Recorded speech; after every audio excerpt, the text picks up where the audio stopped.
Assalamualaikum warahmatullahi wabarakatuh. Jumpa lagi dalam serial cerita hati mengasah spiritualitas bersama saya Ezrin Al-Aziz. Sepupu saya men-challenge saya untuk membuat konten terkait dengan pandangan sains atau sains dan agama. Saat ini dia sedang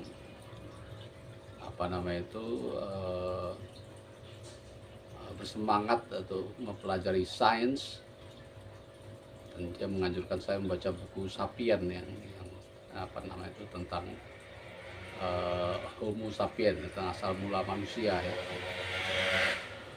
Bagi dia sains dan agama itu atau iman itu sebaiknya berjalan sendiri, masing-masing ya, sendiri-sendiri. Saya agak berbeda karena nanti kalau berjalan sendiri terus mana yang kita ikuti. Saya selalu berprinsip bahwa harus ada satu pemahaman yang sama ya, terkait sains dan agama. Saya mungkin mengambil view yang mainstream saja, yang sering diungkap oleh misalnya Zakir Naik ya, yang mengungkap bahwa sains tidak, atau Al-Quran atau Islam tidak pernah bertentangan dengan sains. Justru sains itu bisa membuktikan kebenaran Al-Quran.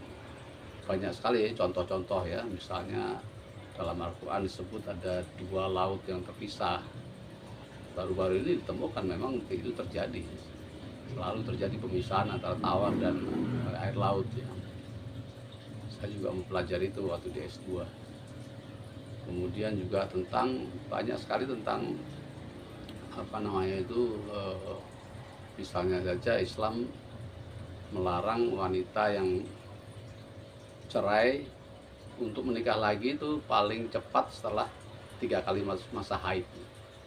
Dan terbukti sekarang bahwa dengan 3 kali masa haid itu jejak-jejak DNA dari mantan suaminya itu baru hilang setelah itu. Itu contoh-contoh saja. Tapi ponakan saya bilang bahwa saya tadinya bilang bahwa banyak orang yang dengan sains itu masuk Islam atau menyadari kebenaran Al-Quran ya, dengan sains. Tapi ternyata lebih banyak orang yang kita mempelajari atau bergelut dengan sains itu jadi ateis ya. Karena semuanya lebih bisa dijelaskan dengan gamblang dengan sains, dan itu sering tidak bersesuaian dengan agama, kitab suci atau Al-Quran.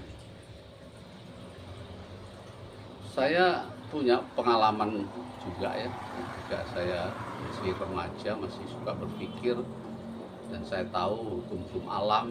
Saya tahu hujan itu benar dari peredaran air ya, air di laut menguap terus dibawa ke awan suatu tempat, terjadi kejenuhan terus hujan dari situ. Sehingga saya menolak kalau dikatakan hujan itu karena Allah, karena Tuhan yang membuat itu hujan. Buktinya kan tidak. Ilmu pengetahuan menjawab hujan itu karena proses alami, karena tadi siklus air tadi. Sekarang saya meyakini bahwa dua-duanya betul ya. Pemahaman kita tentang hujan yang disebut dalam Al-Quran itulah yang menjadi bertambah penjelasannya ya. Jadi hukum-hukum menurut saya, hukum-hukum yang terjadi sejak mulai dari penciptaan, terus apapun yang terjadi dalam makhluk ciptaannya itu, semua itu adalah sunatullah, atau memang sudah digariskan oleh yang Maha Kuasa dengan maksud-maksud tertentu. Sebagai ilmu lingkungan, saya belajar lingkungan, ada di situ bahwa bumi ini dipelihara karena ozon, karena lapisan ozon itu yang mencegah sinar infrared dari matahari. Nah, ternyata dalam Al-Quran juga ada bahwa Allah itu melindungi langit itu, ada suatu pelindung ya, yang tercipta sehingga bumi itu terselamatkan. Jadi memang bahasanya saja yang berbeda, tapi saya meyakini apa yang ada dalam Al-Quran itu benar adanya dan kemudian bisa dibuktikan. Ya memang kalau kita belajar sains yang canggih lah gitu ya, kita akan mendapatkan penjelasan yang canggih. Kalau kita bandingkan dengan Al-Quran yang bahasanya sederhana, mungkin kita akan terdorong lebih mempercayai sains daripada Al-Quran. Saya juga begitu.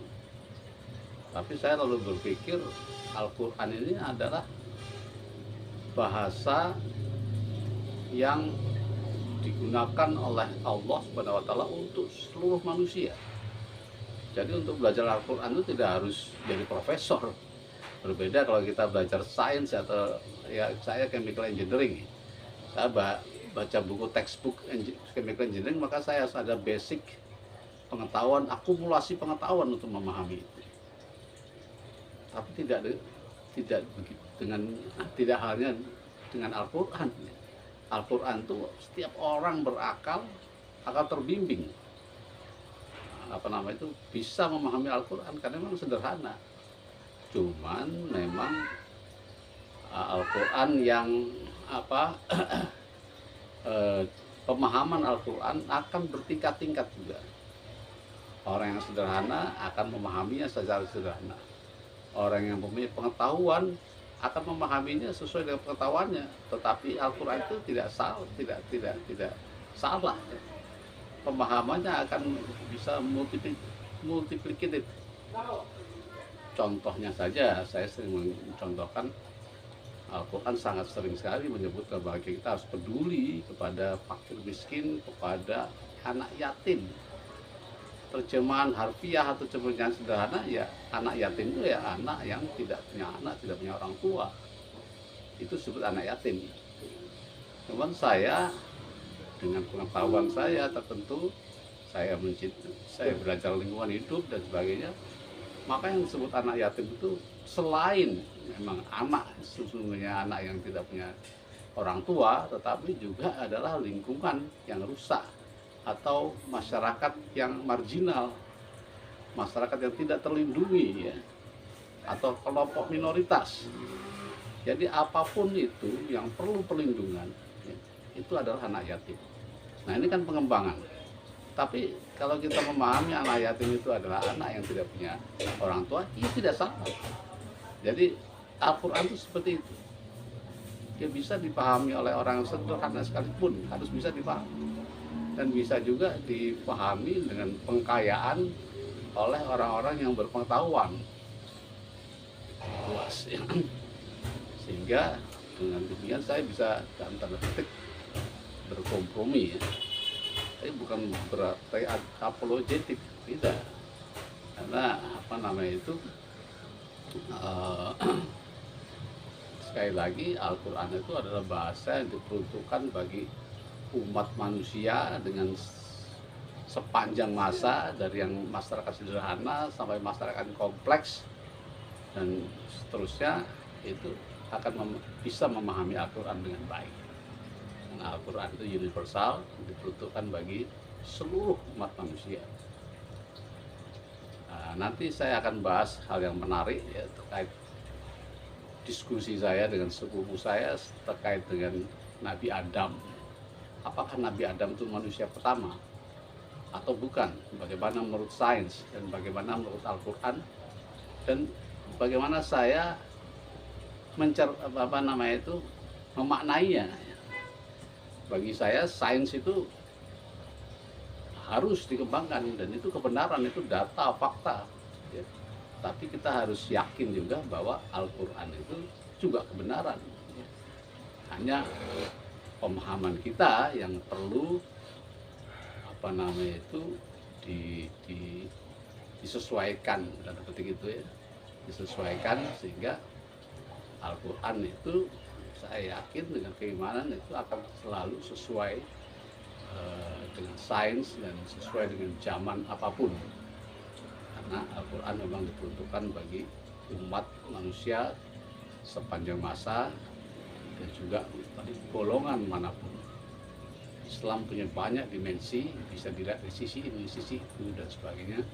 Spektrumnya luas, sehingga siapapun bisa memaknainya. Orang sederhana, orang berpengetahuan luas, orang yang complicated ilmunya, kalau dia sungguh-sungguh, maka dia akan menemukan titik temu untuk menghayati Al-Quran. Mungkin itu dulu. Terima kasih. Assalamualaikum warahmatullahi wabarakatuh.